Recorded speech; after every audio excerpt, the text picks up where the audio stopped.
வணக்கம். தனுசு ராசி குரு வக்ர பலன்கள் 2024 முதல் 2025 வரை.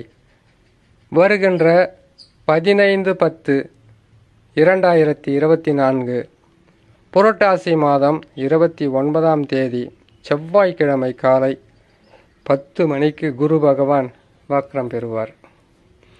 குரு பகவான் வக்ரம் பெற்று வக்ர நிவர்த்தி என்பது 11/2/2025 தை மாதம் 29ஆம் தேதி செவ்வாய்க்கிழமை காலை 10 மணிக்கு குரு பகவான் வக்ர நிவர்த்தி அடைவார். 150 நாட்கள் வக்ரம் பெறுகின்ற குரு பகவானால் தனுசு ராசிக்காரர்களுக்கு பல வகையான நற்பலன்களை தரக்கூடிய அமைப்பில் அமர்ந்துவிடும். தனுசு ராசிக்காரங்க யார் பேச்சையும் கேட்க மாட்டாங்க, யார் சொல்கிறதையும் கேட்க மாட்டாங்க. தான் நினைக்கிறது சரியோ தவறோ எதுவாக இருந்தாலும் செய்து சாதிக்கணும்னு நினைப்பாங்க. சில நேரங்களில் வெற்றி என்பது பல வகையான நற்பலன்களை செய்யக்கூடிய அமைப்பில் அமைந்துவிடும். ஆனால் தோல்வி வந்தால் உடனுக்குடனாக கோபம் அடையக்கூடிய ஒரு ராசி தான் தனுசு ராசி. ஆணாக இருந்தாலும் பெண்ணாக இருந்தாலும் இது பொருந்தும். உறவுகளால் எப்பொழுதுமே சிக்கல்களை சந்திக்கக்கூடிய தனுசு ராசி.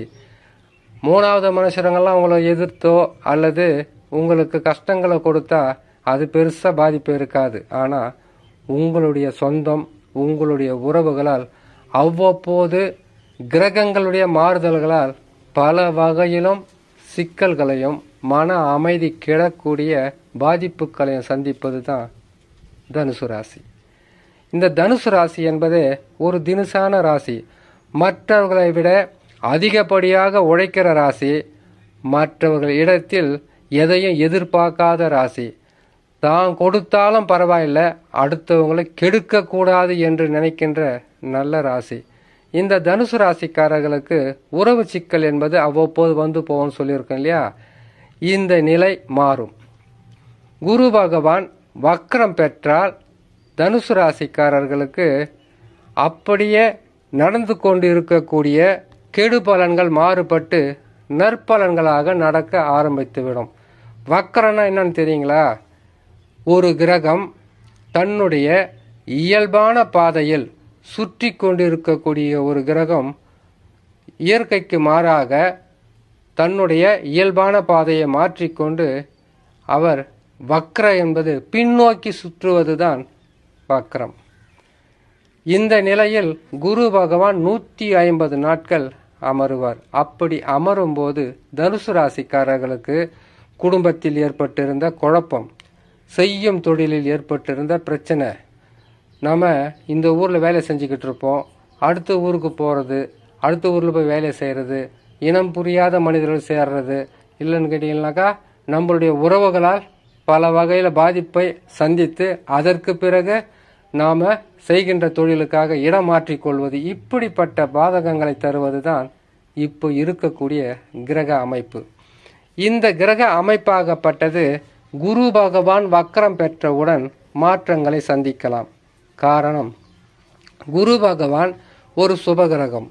ஒரு வாழ்க்கையில் நற்பலன்கள் நடக்க வேண்டும் என்றால் அதுக்கு குருபலம் தேவை. குருபலம் இல்லை என்றால் அது அவ்வளவு சிறப்பாக இருக்காது. உங்களுடைய ராசி அதிபதியும் 4ஆம் ராசியினுடைய மீன ராசியினுடைய அதிபதியும் குரு பகவான் 6ஆம் இடத்தில் இருப்பது என்பது நோயாளிகளாக மாற்றுவது, கடனாளிகளாக மாறுவது, நித்தமும் பிரச்சனைகளை சந்திக்கக்கூடிய மனிதர்களாக மாறுவது, குடும்பத்தில் குழப்பங்களை சந்திப்பது, குடும்பத்தில் பல வகையான எதிர்ப்புகளை சந்திப்பது, இப்படிப்பட்ட பாதகத்தை குரு பகவான் செய்வார். 6ஆம் இடம் என்பது நோய், கடன், பகை, எதிர்ப்புன்னு தெரியும். ரணரோக சத்ருஸ்தானம் சொல்லியிருக்காங்க. இருந்தாலும் ராசிநாதனே 6ஆம் இடத்தில் அமருவதால் நீங்கள் நல்லதே செய்தாலும் அதை நல்லது என்று யாரும் சொல்ல மாட்டாங்க. அவங்களுடைய வாய்க்கு வந்த மாதிரிலாம் பேசுவாங்க, மனசு கஷ்டப்படுற மாதிரி சொல்லுவாங்க. உங்களுடைய நிலைமை என்ன என்பது அவங்களுக்கு புரியவே புரியாது. இப்போ உங்களை பார்த்தாவே அவங்களுக்கு கடுமையான கோபங்களை வரக்கூடிய சூழ்நிலையில் தான் குரு பகவான் இருக்கிறார். உறவுகளால் சிக்கல்களை சந்தித்து வரும் இந்த தனுசு ராசிக்காரர்களுக்கு குரு பகவான் வக்ரம் பெற்று 150 நாட்கள் என்பது குடும்பத்தில் சந்தோஷம் இருக்கும். வேலை அலைச்சலும் மன உளைச்சலும் குறையும். வருமானம் என்பது உங்களுடைய தேவைகளுக்கு ஏற்றவாறு கட்டாயமாக இருக்கும். குரு பகவான் வக்ரம் பெற்றார். பல வகையிலும் உங்களுக்கு நெருக்கடிகளை தந்து வந்த குரு பகவான், கேது பகவான், ராகு பகவான், இந்த 3 கிரகங்களில் ஒரு கிரகம் நல்ல நிலையில் அமர்ந்து விட்டாலே பல வகையான சிறப்பான பலன்களை பெற்றுவிடலாம். அந்த நல்ல நிலையில் அமருவதுதான் குரு வக்ரம். பின்னோக்கி அமருவதால் பூர்வ புண்ணியஸ்தானத்தினுடைய பலன்களை கட்டாயமாக குரு பகவான் தருவார். பாதகமில்லாத கஷ்டமில்லாத நிம்மதி என்பது உங்களுக்கு கிடைப்பதற்குண்டான வாய்ப்புகளை கொடுப்பார். வழியாகவும் இருக்கும்.